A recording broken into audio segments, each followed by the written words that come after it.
My name is Jake. I work as a lawyer at one of the country's leading law firms. I handle multiple major corporate clients, specializing in acquisitions, partnerships, and strategic mergers between companies. Though I am now thriving as a top lawyer, my youth was shrouded in darkness. When I was in my second year of high school, my father was involved in an accident and passed away. Our family consisted of my father, mother, older brother, and me. My mother was a part-time worker, and my brother had just started his second year working. Though my mother worked part-time, our main source of income was my father, so his loss left us in financial hardship. Ideally, life insurance should have been paid out, but due to the circumstances surrounding my father's death, approval was delayed. My father worked for a local construction company. At a construction site, he was a site manager when he was crushed by falling equipment. Not only my father, but also several employees and part-time workers were involved, making the accident major news. The public loudly criticized my father's irresponsibility as a manager, stirring up all kinds of rumors. The cause of the accident was improper stacking of equipment. Due to the carelessly stacked items losing balance, they collapsed at the slightest disturbance. A careless job allowed by a careless manager. My father's reputation plummeted. When the equipment was being stacked, my father was on leave, visiting his parents who lived far away. Thus, he neither gave the instructions nor performed the checks himself. However, newspapers and news reports didn't mention this. The accident occurred, and the manager was my father, Michael. This fact was coldly reported. It was enough to fuel discussions on social media. In no time, my father's supposed misdeeds became public knowledge and spread worldwide. Fortunately, the company acknowledged that my father was not at fault for the accident. They also negotiated with a life insurance company, ensuring the life insurance payout was made. We received some sort of condolence money from the company, so we weren't immediately in dire straits, but we still had a 30-year mortgage on our house to pay. No matter how much the company affirmed that my father was not responsible, once information spreads, it doesn't disappear. People have been saying that guy from that family. I heard he even received condolence money despite causing the accident. It's audacious, isn't it? Hurting so many people, and then baseless slander spread throughout the town, and my mother lost her part-time job. I know it's not Amelia's fault, but you know, the neighbors, there are people talking. I'm really sorry. After nearly 10 years, my mother was abruptly let go from her part-time job, and the shock made her bedridden from stress. I'm sorry, Jake. I can't fight anymore. It was frustrating. Neither my father nor my mother did anything wrong. Yet, why did we have to suffer this much? My father lost his life protecting his employees. He was a man of strong principles until the end. In that moment, he probably didn't have the luxury to think about what would happen to himself, let alone his family. A danger was approaching my subordinates. I have to help. That must have been the sole thought driving his actions. My father was that kind of person. It was when I was in kindergarten. Our family went camping. Excited for my first camping trip, I wanted to play in the river just like the other kids. But my father, who had experience with the Boy Scouts, knew the dangers of rivers and absolutely forbade it. Everyone else is playing. Ignoring my pleas, he taught me how to arrange stones for a campfire and how to tie knots that would never come undone. Why am I the only one? I was envious of the laughter of children playing nearby. During such a moment, an elementary school student playing in the river started drowning. A child is drowning. Hearing that, my father dropped the stones he was holding and dashed towards the river. It all happened so fast, I was confused. Stop, darling. My mother's desperate cry still echoes in my ears. Amidst the commotion around the river, My father plunged into the water with a splash and chased after the drowning child. The river had shallow areas, but there seemed to be spots where the current picked up speed, and it appeared that the elementary school student got caught in the flow. He was being swept away further and further. "Hannon there, I'm coming to save you." My father wasn't particularly good at swimming.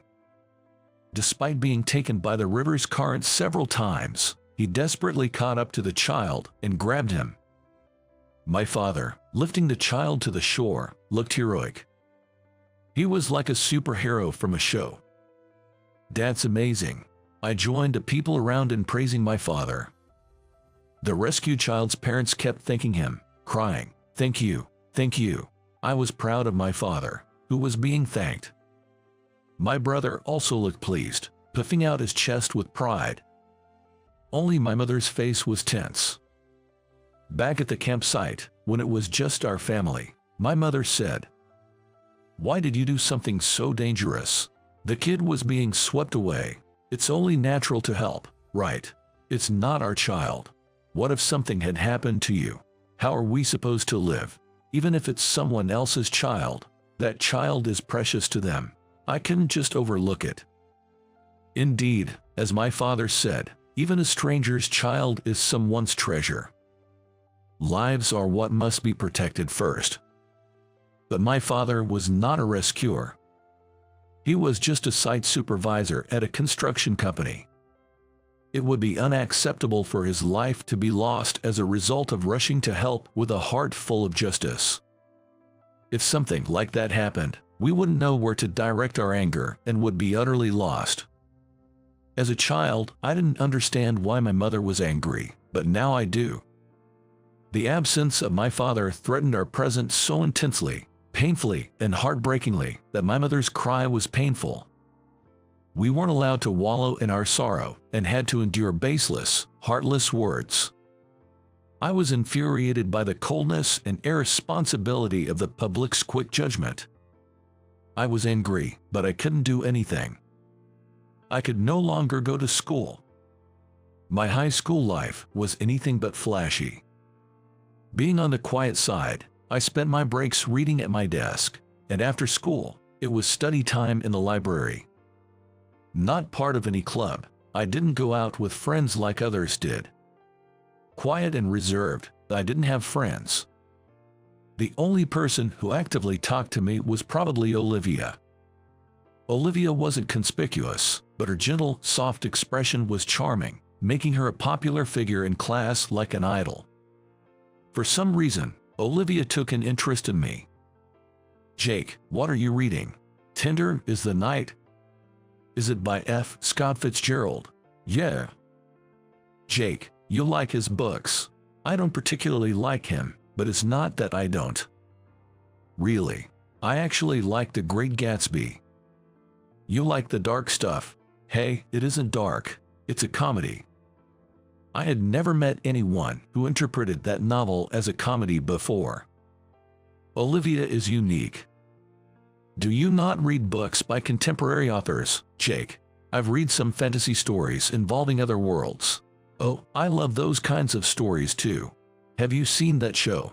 Olivia would chat innocently like this, observed from a distance by male students. On each of their faces was an unspoken thought. Why is she talking to him? It was amusing. The expressions on the female students watching these boys were aflame with jealousy, as if Olivia was trying to get attention from the boys. Being at the center of it all made me uncomfortable. But Olivia was so innocent, without malice, genuinely enjoying our conversation. So, I decided to enjoy my time with her as well. However, there are always those who envy others, unable to leave us to our cheerful conversation. They should just ignore us, as we're not harming anyone. Emily doesn't like Olivia. Despite Emily being the most beautiful and smart, capable of reigning as the queen of not just the class but the entire school, for some reason, Olivia is the most popular. Emily can't stand it. But she can't attack Olivia directly. That would cost her the popularity of not just the boys but also the girls. Emily, fitting the word cutting perfectly, targets me, Olivia's friend. Olivia, why bother with Jake? Just leave that drab and shabby guy alone. I may be plain, but am not as shabby as she says. While not wealthy, my family maintains a decent standard of living. My lack of fashion sense is merely due to my own lack of interest. I've never been interested in fashion, and even if I were, my catastrophic lack of fashion sense would leave me struggling with contemporary styles. Since my grades are consistently at the top of my class, Emily probably felt she could only attack my plain personality and attire. Being a part-time model, Emily was particular about fashion. How can you have such a lack of fashion sense, even if you're not wealthy? It's beyond tacky, it's vulgar. Emily, that's harsh. Hey, since you're a model, why don't you give Jake some advice? Why should I have to take care of someone like Jake? I might catch his vulgarity. The classmates chuckled at Emily's remarks, though their laughter seemed forced. My relationship with my classmates wasn't bad. Since I was slightly better at studying, I would help with homework and test scopes, offering study advice. Our relationship wasn't severed by hatred. While we weren't friends, we had a decent interactions as classmates. Emily isn't satisfied unless she's the queen. She always needs to look down on someone to affirm her superiority. Who would be her target? Among the classmates wary of becoming the next target, I was the only one who remained aloof. Perhaps that's what irked her. No matter how much Emily ridiculed me, I didn't care. I've never been interested in others, and if me being the target could save my classmates, then so be it. It wasn't about trying to earn favors. It was just too bothersome. Fighting back would only play into Emily's hands. There was no need to give her the satisfaction. So, I let her say what she wanted. But I couldn't forgive what was said about my father. Your dad, I heard he seriously injured one of his subordinates. What a terrible father. You should apologize on his behalf. My dad did nothing wrong, and he's not terrible. Stop saying irresponsible things. Who's being irresponsible here? Your dad was in charge, right? Then it's only natural he should take responsibility. Everyone knows, don't they, that it's your dad's fault. The classmates couldn't affirm or deny it. They just looked down, waiting for the storm to pass. Normally, I wouldn't care, but this time, I really hoped someone would speak up. Among my classmates, there were those whose family members worked at the same place as my father. They should have been told the true story. I wished for someone to restore my father's honor. I was looking around hopefully, but everyone averted their eyes from me. I was devastated. I hadn't really been expecting much, but even so, I no longer wanted to be in the same place as those who wouldn't utter a single word in defense, not at this juncture. Due to financial reasons, I decided to drop out of high school. My mother and brother tried to persuade me to at least finish high school. We can afford to send you to school. Dad's life insurance was paid out. At least graduate from high school, please. You don't have to worry about money. I'm earning a salary too. You're much smarter than me, so go to college. I can earn enough for your tuition. Please, continue your education. I wanted to go to college too. There was so much I wanted to learn, and I wanted to read various books and become a writer if possible. But I didn't care anymore. I was grateful for my mother and brother's feelings, but I no longer had a reason to attend high school. Dropping out of high school doesn't prevent one from becoming a writer. Perhaps having faced setbacks might even help me write better books. I could use this frustration as material for my stories. I chose to drop out of high school and start working. Fortunately, Mr. Smith, the president of my father's company, heard about me and offered me a job as a part-timer.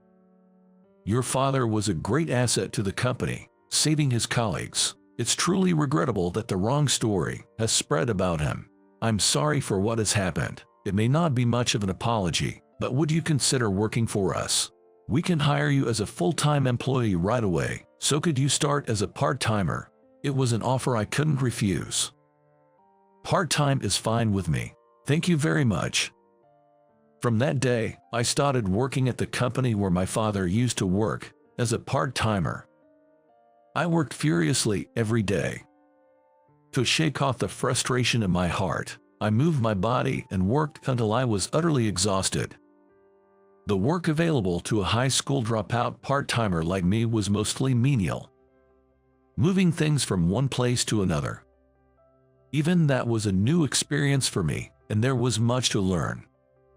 Everyone at the workplace was kind, treating me like a younger brother, a son, or a grandson.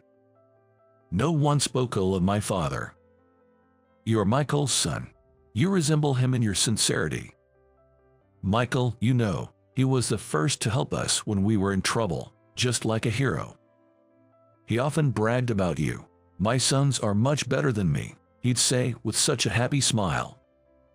In the cafeteria, the break room, the restroom, people from various places would talk to me. Hearing stories about my father that I didn't know was refreshing. Michael really helped us out. It's such a shame how he passed away. Some employees even teared up saying this. My father truly lived here, loved by everyone. I was happy to learn this fact. I wanted to repay the kindness of those who loved my father. I learned the work from the staff, desperate to be of some use. Mr. Smith always kept an eye on me. He must have been observing my work all this time. One day, Mr. Smith came to me and said, "Jake, do you like studying?" "Yes, I do." "Do you want to learn more? If there's an opportunity." "I see, I thought so. Actually, Charlotte from the HR department told me you were reading a book on labor law. Are you interested in law?" "Yes. In fact, the other day when I was working overtime, Charlotte told me it was a violation of labor regulations, so I couldn't continue. I didn't understand what that meant, so I borrowed a book from her." "Did you understand it then?" "Partially." Mr. Smith fell into thought for a moment. Had I done something unnecessary? Should a part-timer like me not be interested in labor laws? As I stood there anxiously, Mr. Smith spoke up. "How about it, Jake? Would you like to go to college and study law? I can't cover everything, but I can pay for some of the tuition." I was taken aback by the sudden offer. What was he suggesting? "Mr. Smith, I dropped out of high school. There's no way I can go to college." "What about attending a community college? I'll cover the costs, of course." "Wait, why would Mr. Smith cover the costs? We caused a lot of trouble for Jake and your family because of the situation with your father. You were subjected to unfounded slander and must have suffered a lot. We should have spoken up more loudly to correct the mistake. I failed to make that effort, and I truly apologize. I know an apology now doesn't change much, but I want to help you, or rather, let me help you." Moved by Mr. Smith's sincere request, I felt touched. "Mr. Smith, we've received enough apologies, and I'm already working here. That's enough for me." "No, it's not enough. You have potential. It would be a waste for you to not use your talents here. How about it? Why not aim to become a lawyer?" That proposal took me by surprise, leaving me nearly speechless. "It seems you're interested in law, and we could use a reliable in-house lawyer. But becoming a lawyer isn't that simple. I know. Our current lawyer has been doing a great job for us so far. He's getting on in years, though, and we'll need to find a successor eventually. What do you think? Can you become a lawyer by the time we need to find a replacement?" What a reckless idea. Despite knowing it was audacious, I was thrilled. Because my dream at the time was to become a lawyer. I had experienced the coldness and ugliness of the world through my father's situation. People who casually infringe on human rights and spread slander. The only way to counter them is with law. Law is the ally of those crying out for help. In times of tragedy like my family's, I wanted to be someone who could stand by them, support them with the law, and fight back. The wounds of the heart are deeper and more painful than physical injuries. To protect human rights and honor, which should be equal and fair, the power of law is effective. As a lawyer, I could protect people from undeserved suffering. I was grateful for Mr. Smith's offer. Though I had many conflicting emotions, I decided to rely on Mr. Smith's kindness. "Mr. Smith, thank you. I would like to pursue higher education. Could I just ask for permission to attend community college and for the entrance fee? Not just the entrance fee, I'll pay for all your tuition." "No, I must decline. I appreciate your sentiment, but I can't be that reliant. My father would be angry. I'll earn my tuition myself." "How will you do that?" "There was an ad for a newspaper delivery job, so I was thinking of doing that." "Then you should work at our construction site. We're short on traffic control staff on weekend and holidays. It should pay better than a paper route." "Thank you so much." With the warm support from those around me and Mr. Smith's assistance, I was able to go to college and continue my studies. I studied fiercely every day. While others were busy with clubs, parties, and social gatherings, I focused solely on my studies. I studied and worked.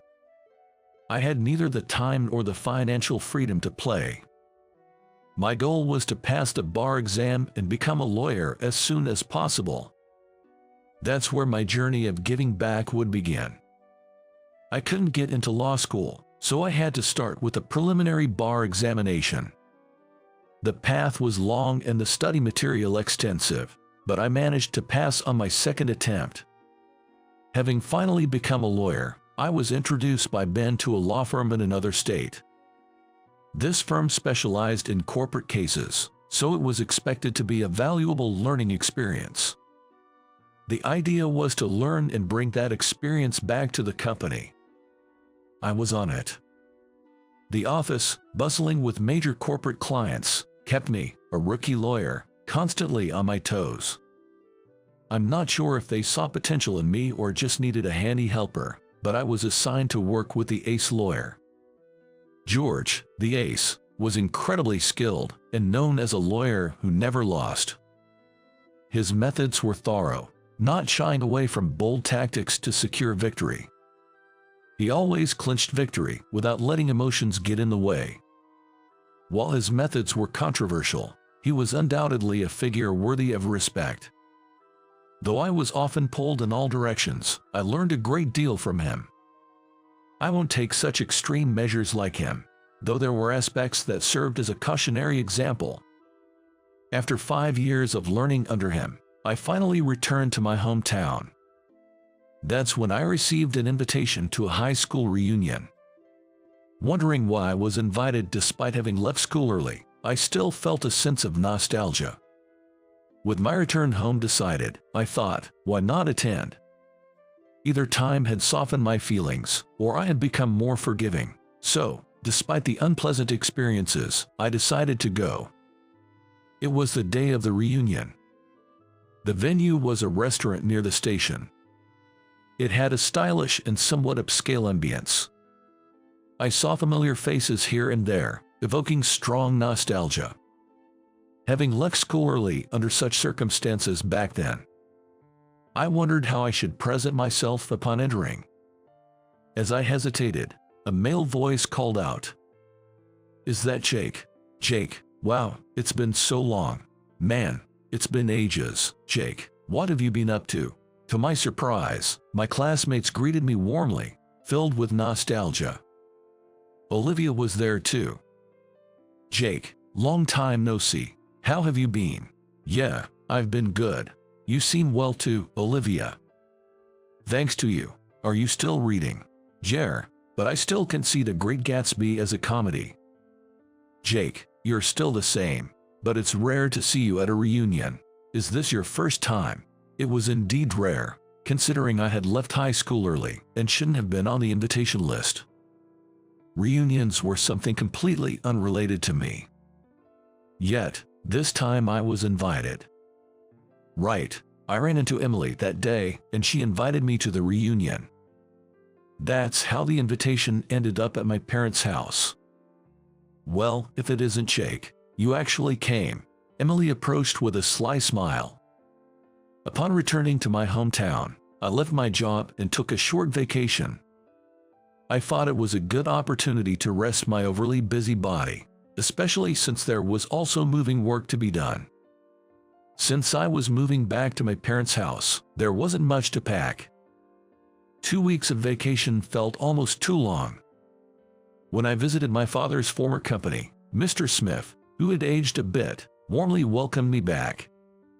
You've really become quite impressive. From now on, I'm counting on you as our legal advisor. Mr. Smith has really been good to me. I'll start repaying his kindness little by little. I'm looking forward to it. Even though I was on vacation, I had nothing particular to do, so I decided to work part-time for just a week. Mr. Smith suggested office work, but since I didn't want to get rusty, I chose to work on a construction site. Physical work feels good, but it makes me sweat a lot and get dirty. I used to go to the site in a crumpled shirt and worn-out jeans. Emily saw me like this and called out to me. "Is that you, Jake? Still dressed like a poor man, I see. Heading to the arcade this early. It's shameful at your age. Some people never change their lowly ways." I happened to run into her right in front of arcade, where I had stopped to make a work-related call. Emily probably thought I was coming out of the arcade, seeing me in my crumpled and sunburned state. "You must be in some dead-end job, right? After dropping out of high school, I'm working at a top tire company now, you know. I'm a manager. You used to be so smart, but look how far behind you've fallen from someone elite like me." I didn't feel like engaging, but I couldn't just ignore her. "You seem well, still as beautiful as ever." "Stop it, that's disgusting. I don't want compliments from someone like you." It's not like I wanted to praise you just for the sake of it. I had no other choice, given that there was nothing else to talk about. "By the way, there's a reunion this Sunday. You should come." I dropped out, so I don't think I belong at a reunion. "I'm the organizer, and I'm saying it's fine. It's at 1 p.m. at a restaurant called Milfy near the station. The fee is $100. But can you afford that?" "Yay, that's fine. At least wear a shirt that isn't wrinkled. Don't embarrass me." She probably wanted to show off my shabby appearance and make a mockery of me. Despite knowing Emily's intentions, the desire to see everyone after so long won over. And so, I found myself going to the reunion venue. Dressed properly for once. "Huh? Let me guess. Is that suit rented? It doesn't suit you at all." She immediately threw a jab, but I chose to ignore it gracefully. "Thank you for inviting me. It's great to see everyone after such a long time." Acting all gentlemanly. "You're just a day laborer. Did you know? This guy wanders around during the day, playing games, dressed in a worn-out shirt and filthy jeans. I hate poor people. They'll dirty the restaurant." Her brazen behavior was off-putting to everyone around. Without regard for the atmosphere, Emily continued to belittle me. Then, suddenly, "Hey, you. The woman over there. Yes, you." A group of unsavory-looking men barged in. "You, Emily. We've got business with you." Apparently, they were there for Emily. "What do you want? I don't know you people. We've got a lively one here. Your husband borrowed money from us. Gonna pay us back. Debt. I know nothing about that. Why would my husband borrow money? We're rich. We wouldn't borrow from the likes of you.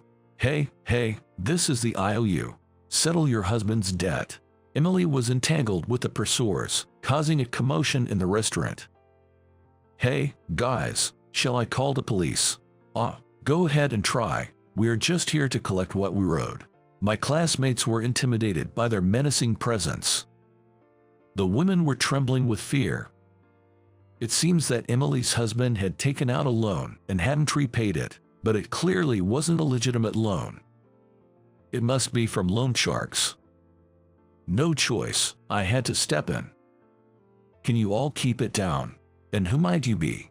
I pulled out my attorney badge from my pocket and pinned it to my chest. The sunflower of justice and freedom, and the scales of fairness and equality, represent the ideal image of a lawyer. To those involved in shady business, this badge must be familiar. I could see them getting intimidated. Emily, at what interest rate did your husband borrow the money? What's it to you? I told you I don't know. Don't be stubborn. Tell the truth. Startled by my firm tone, Emily jerked and turned pale. 23%. That's completely illegal. You're not obligated to repay. Hey, you. Who do you think you are, saying whatever you want? The borrowed money must be repaid. Please, lower your voice. This is extortion. Such language and behavior are also illegal. Shall we go to the police right now? Don't get cocky, you hear me? There are many witnesses here. Plus, this place has several security cameras installed. Look, there and there. Everything you're doing is being recorded, making it solid evidence. What will you do? Continue, or is it wiser to leave? Damn it, let's go. Intimidated by my presence, the men left. What just happened? Emily seemed unable to comprehend the situation. The classmates around us were also stunned. Actually, I'm a lawyer now. I was working at Davis Law Firm until recently. I've returned to work here. Davis Law Firm, the one that deals with big corporations. It appears there's someone among my classmates who's familiar with law firms. Is that a big deal? That firm gathers only elites. I've heard that only the top few % of lawyers can get in. How come? You, a high school dropout, are a lawyer. Weren't you an unemployed pauper? With no other choice, I shared my story with everyone. After dropping out of high school, I went to community college and then to university. I majored in law at university and graduated as valedictorian.